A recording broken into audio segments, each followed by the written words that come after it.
Welcome back to What Are T-Nibs with General Disturbance. This is the T110E5. It's the American Tier 10 heavy tank, and this one is located on the south spawn of Erlenberg and is under the command of Captain Ashstorm. Well, what can we say about the T110E5? Well, it was developed as a heavy tank from 1952 and is similar to the M103, and there was restrictions on the sizes of vehicles so they could pass through various tunnels in Switzerland, or through the Alps rather I should say. It replaced the T30 as the American Tier 10 tank in the patch 7.2 and is relatively high penetration, but recently it's actually been nerfed, making it a bit of a with a new weak spot on the cupola, which makes it a little easier to kill than before. Still has the same features, the 120mm gun and pretty tough armor overall, except for that cupola. Battle is about to commence, so let's have a look and see how Captain Ashstorm gets on in this one. I think you can see he's got a mark of excellence on the barrel, so he's played it before and he's reached a suitable level of a suitable standard of achievement, and he's moving with an FP4005 stage 2. They're going over to the west side of the map. I do love these graphics. Wargaming's done a fantastic job. The way the water actually makes the tank wet and it dries out in the sun, and the way the bow wave moves as it goes through the water is superb. But everything, you know, all the scenery they put in, all the destructible scenery, which makes it easier to detect the tank when it's on the move. And he's moving into the town. Now, was that fired at an enemy? Well, the enemy is now in sight.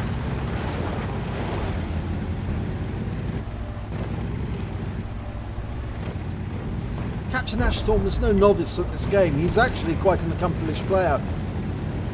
He does have tier 10 tanks, so let's see how he gets on in this one. IS-3 T10 ahead. Well, the IS-3 is tier 8, so he should be able to monster him, even with the weak cupola. But the T10 is a tier 9 heavy. And there they are. Oh, look at that. 391 straight through him. No problem whatsoever. Needs to be careful with these arches. You can fire round through the arch if you got the wrong angle. And that 4502B is hiding around the corner. Ow! Ouch! Takes a round from the IS-3 and another round from the T10, but that one goes through the tracks. In fact, both of them go into the tracks. And he puts another round into the IS-3 for 393 and blocks another shot from the IS-3. It's loaded, pulls back out. All he can see is the tracks at the moment. No, the round would bounce off at that angle. Can't fire it.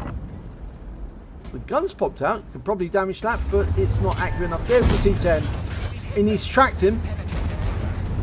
Now the 4502 is coming through the gates. He's got him side on. And that one goes into the tracks. Does critical damage, but... And 300 hit points of damage resistance. Or 375 actually, because was it 385? Two shots went into the 4502 from somebody else. Pulls back out, and unfortunately that one doesn't go through, but he was tracked by the IS-3. IS-3 still having difficulty. We can see the tracks, but we don't really want to waste a round. We are firing heat ammunition at the moment to make sure we get the penetration. I know this is sort of like premium spam. And yes, it's not 5% wargaming. It is actually a lot more than 5%, because Captain Ashstorm was loaded up half and half. But he does get results. That's what counts in these battles. If you want to win, sometimes you do have to use premium ammo. And he's got the side of that T10 and he fires it in, but it's absorbed by the tracks. Now, our Wizzy 1114's come around the corner. And we've got a FP4022 or 402 over the other side. Go for the T10 again, but we missed the opportunity to get him in the cheeks, or rather the shoulders I should say. We don't want to damage the gun of the 1.4. Now he's looking to come out and fire. And that one goes through. 406 hit points. Goes where it counts. He's getting good penetration on the shoulders, but the Wizzy 11114 just went down. He was taken up by the Object 140. Oh, ouch! That hurt!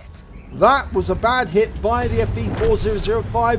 1,157 hit points. We've lost nearly half our health in one shot. Now, that's some tank we have to avoid. He fires around into the side and gets a penetration on T10. We want to avoid that FV4005 doing the same again. So if he comes back, we're going to have to use... Yep, there he comes. And he fires around in, goes into cover, avoids the return fire. Now, is the FV4005 pulled back? Yes, he did. Now, can we wait for him to fire again, pull forward? Or pull forward to fire, and we can hit him, quickly get into cover. If he's snapshotting, it's going to make it difficult for him to put it through a weak point. Goes into the lower plate, 339, but he didn't fire. And that kind of means that he's waiting for us to expose ourselves. And Captain Aslains going to have to be very careful about how it pulls out. Because I think that FV4005 will fire a squash head if we do. Is he still there? I think he is. Yeah, I'm pretty sure he's still waiting. He's just waiting for the opportunity. We're pulling back as far as we can go. No, can't fire through the arches on this one. It's at just too tight an angle.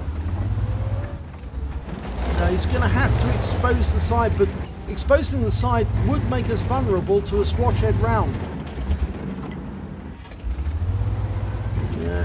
Inching our way out, trying to just show the tracks as we pull out, but you have to show your turret if you're going to fire. And he fires around in, and we bounce around from the FV4005, and now we've got him. He's a one shot, we can get him, and he's out the game. Brilliant work there. He foxed the FV4005. He wasn't able to fire because we were moving backwards and forwards, so he had to come forward to try and get us with that round. And when he did, we put a round into him and blocked the round that came from him. And now that's given us the game. There's only 3 enemies left. I think we can see the damage to the front. You can see where that round went through. They aimed for the cupola every time. They were trying to get him. And it is obvious that that is the weak spot. It's turned the E5 from a good tank into a bad tank. But he's still very good in this tank. Now, IS-3, still lethal. And the FV4005 comes around the corner, tries to get him. We're going to try and do the same ourselves. We can't get through that gap. No, that's not possible. But the SU-101 takes out the IS-3. And there's a Strip 103 somewhere over there trying to shoot at us, and he bounced off us. Somewhere. Oh, he's on the front. Yep. Okay, he's looking. The SU-101's going across. He's going to try and hunt down that Strip. It's the tier 10 Swedish tank destroyer. He probably can't see us at the moment because he probably only spotted us when the IS-3 was still alive. But now that the IS-3 is dead, he's not spotting. There's the Strip. And he's in a hold down position basically at the moment. We can't get him, but the SU-101 can probably see him. If we can tempt that Strip to come out, we can put a round in. And I think, yep, Captain Aslains is going to go onto the bridge. Or is he going to go? No, he's going to go across the river. Rather than go across the bridge, which is a direct route. And there's a wreck there. Yep. And there is the other remaining enemy. It's an Object 140. He's one of the ones who actually killed the 1-4, I believe. Pretty sure that's the one that got the 1-4. Captain Aslains dives into the river. He's actually into the deep area of the river, but he manages to ford it before he drowns. And he's going after not only the Strip, but also the Object 140. And there is the Strip. He pulls up to take a shot, but he bounces it. Goes into the tracks. Now, can he get round that Strip? He's loaded heat again. That one goes through. 363. Takes a round in return. 439. Not sure when that went through. Puts another round in for 357. Where did that round go through? Oh, it went right through the front. Ouch. Puts another round into the 103. 426, tracked him in place, but we have got capture, we've got the win. It was actually an assault battle, and we capped out whilst we were fighting the STRV. And so we've won that battle. And here's the end of battle results. It's a steel wall and a second-class tanker for Captain Ashstorm in the T110E5. He also picked up a shelf proof for blocking more damage than the hit points of his vehicle, a fire for effect for doing more damage than the hit points of his vehicle, and as I said, a steel wall. He got the highest damage blocked by armor, at least 11 hits, and an amount over 1,000 hit points and damage blocked. And the win rate for that battle was 3867, a particularly good round. So let's have a look at team score.